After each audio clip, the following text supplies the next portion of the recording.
Good day, I'm Theodore Henry, and this is your JIS News for Thursday, July 23.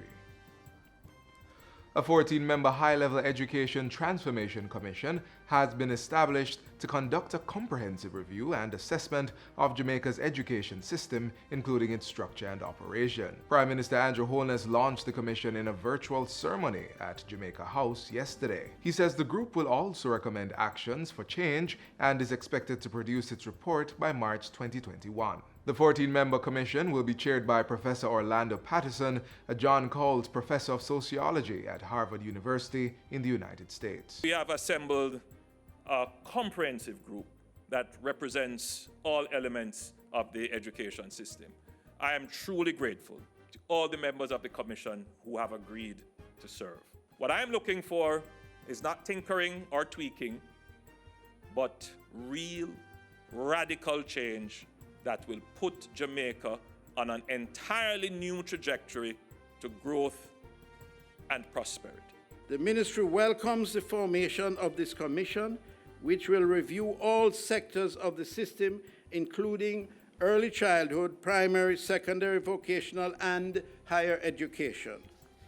We look forward to the recommendations that will come from the Commission as we continue working to ensure Jamaicans are empowered to achieve their fullest potential through world-class educational training. The last major assessment of Jamaica's education system was undertaken in 2004 by the Task Force on Educational Reform with Dr. Ray Davis as chairman.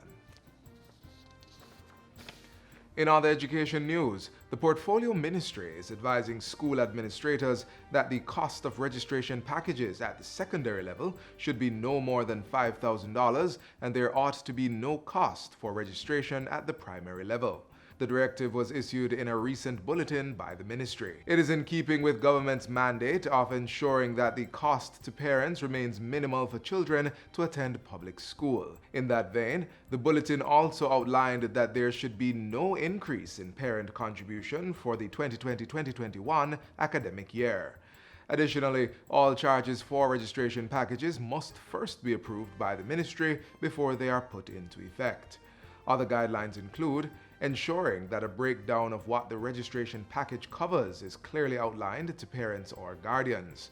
School administrators are to make use of virtual spaces to reduce the need to charge for printed materials.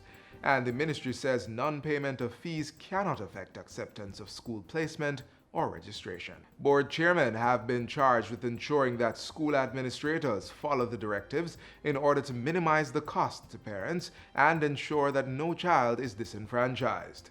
Regional officers will also increase their vigilance over the next few months to provide support and ensure that there is no deviation from the ministry's policy position.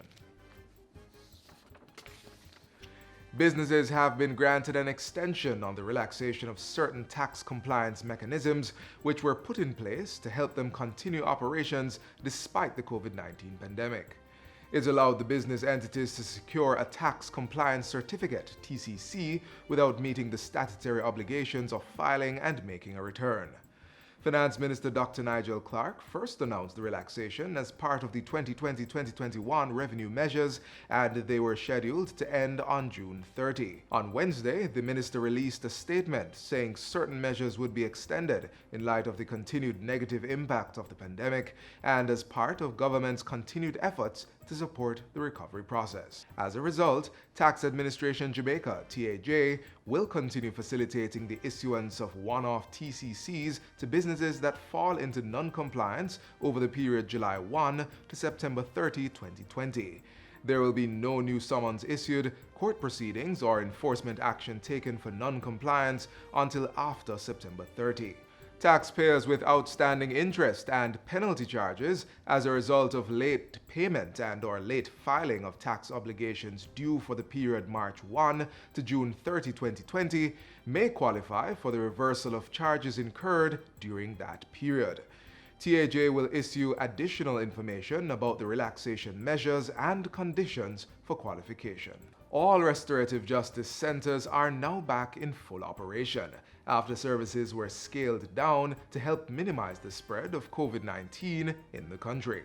Coordinator of the Restorative Justice Program, Adrian Lindsay, says the centers are now operating with a number of health and safety protocols in place to reduce the risk of transmitting the virus. Before we had part-time cleaners who worked 3 days a week for 4 hours.